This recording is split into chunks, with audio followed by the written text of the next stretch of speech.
Assalamualaikum warahmatullahi wabarakatuh. Kami dari kelompok 12 akan mempresentasikan hasil kerja dari kelompok kami. Dan perkenalkan, nama saya Fajar Ferdiansyah. Saya Muhammad Ridho Ilahi. Saya Rifki Rufianto. Pada kesempatan kali ini, kami akan mempresentasikan yaitu mengenai Al-Quran sebagai sumber dari ajaran. Masuk ke slide yang pertama. Secara etimologi, Al-Quran berasal dari bahasa Arab yang berarti bacaan atau sesuatu yang dibaca berulang-ulang.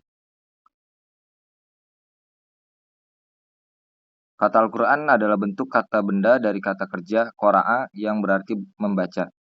Konsep pemakaian kata ini dapat juga dijumpai pada salah satu surat Al-Quran sendiri, yakni pada ayat 17 dan 18 surat Al-Qiyamah, yang artinya sesungguhnya mengumpulkan Al-Quran di dalam dadamu dan menetapkan bacaannya pada lidahmu adalah tanggungan kami. Karena itu, jika kami telah membacakannya, hendaklah kami ikuti dan amalkan bacaannya.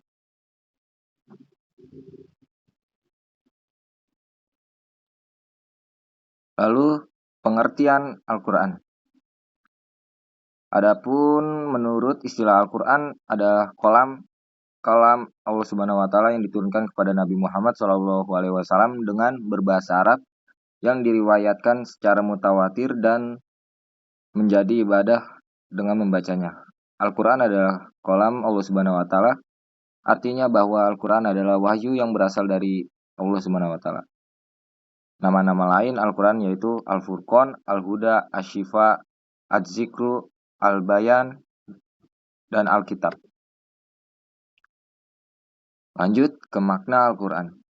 Menurut bahasa, Al-Quran berasal dari kata qara'a, yaitu yang artinya mengumpulkan atau menghimpun huruf, dan qira'ah yang artinya menghimpun huruf dan kata dengan yang lain dalam suatu ucapan yang tersusun rapi. Al-Quran adalah firman atau wahyu yang diturunkan Allah Subhanahu wa taala kepada Nabi Muhammad SAW dengan perantara malaikat Jibril.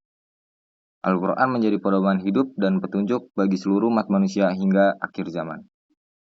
Al-Quran merupakan kitab istimewa karena dengan membacanya saja sudah bernilai ibadah. Sedangkan menurut Ustadz Muhammad Ali Ashabuni, Al-Quran adalah firman Allah Subhanahu wa taala yang tiada tandingannya. Diturunkan kepada Nabi Muhammad SAW,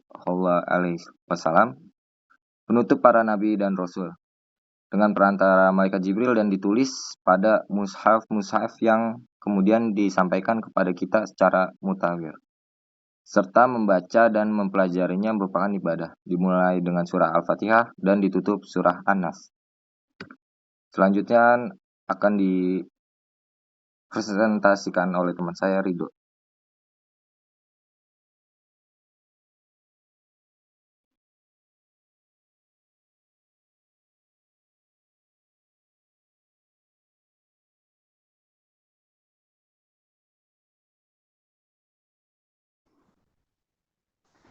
Nilai ajaran dan fungsi Al-Quran. Yang pertama, Al-Quran sebagai sumber ajaran adalah mengatur seluruh aspek kehidupan manusia.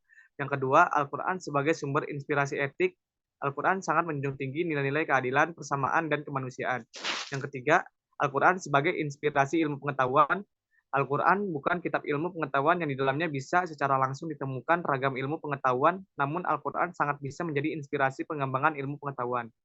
Yang keempat, Al-Quran sebagai inspirasi nilai sosial budaya. Al-Quran menjadi acuan dan sumber nilai bagi pengembangan norma sosial yang akan berlaku di masyarakat, baik masalah interaksi sosial, ekonomi, politik, dan sebagainya. Dan yang terakhir, Al-Quran yang menjadi pedoman hidup. Lalu, fungsi Al-Quran dalam agama Islam diantaranya. Yang pertama, Al-Huda sebagai petunjuk, Al-Furqan sebagai pemisah, Asy-Syifa sebagai obat, dan Al-Mau'izah sebagai nasihat. Fungsi Al-Quran bagi kehidupan manusia diantaranya, yang pertama sebagai petunjuk jalan yang lurus, kedua mukjizat bagi Nabi Muhammad SAW, yang ketiga menjelaskan kepribadian manusia dan perbedaannya dengan makhluk lain, Yang keempat, penyempurna kitab sebelumnya, Taurat, Zabur, dan Injil. Yang kelima, penjelas masalah yang pernah terjadi di antara kaum sebelumnya. Dan yang keenam, menetapkan iman Islam. Ketujuh, tuntunan dan hukum untuk menjalani kehidupan. Lalu kandungan Al-Quran. Di dalam Al-Quran terdapat kandungan yang menjadi hal pokok utama diantaranya akidah dan keimanan, ibadah, akhlak atau budi pekerti, hukum, peringatan, kisah di dalam Al-Quran, dan dorongan untuk berpikir. Dan fungsi Al-Quran sebagai ilmu diantaranya ilmu tauhid, yaitu ilmu kalam yang membahas pengokohan keyakinan dalam agama Islam sehingga dapat menghilangkan keraguan Islam. Yang kedua, ilmu hukum, yaitu ilmu yang membahas tentang Al-Quran, aturan dalam Islam. Yang ketiga, ilmu tasawuf, yaitu ilmu yang membahas cara menyucikan jiwa, menjernihkan akhlak dan batin.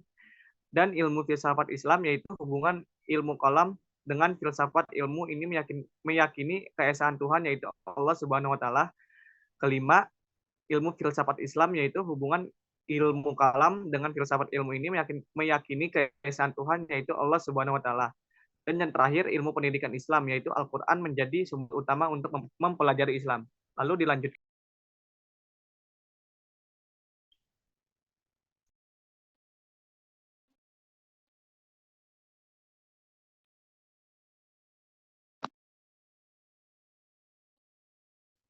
Masuk ke poin yang berikutnya, yaitu tahapan berinteraksi dengan Al-Quran.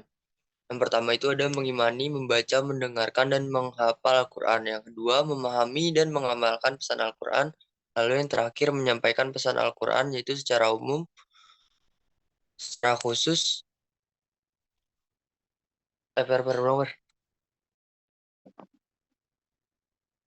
Masuk ke poin yang berikutnya, yaitu tahapan berinteraksi dengan Al-Quran. Yang pertama itu ada mengimani, membaca, mendengarkan, dan menghafal Al-Quran.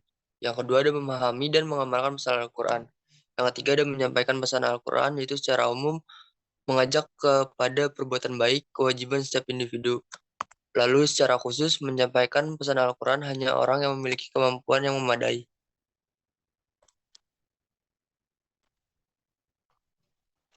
Lalu ada struktur dan pembagian Al-Quran. Struktur dan pembagian Al-Quran yaitu berisi 114 surat, 6.236 ayat, 30 juz terdiri dari surat Makkiyah dan Madiniyah.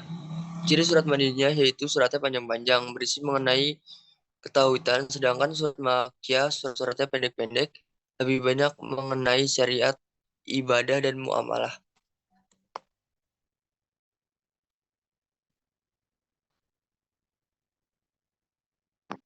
Sekian dari kelompok kami, kurang lebihnya mohon maaf. Wassalamualaikum warahmatullahi wabarakatuh.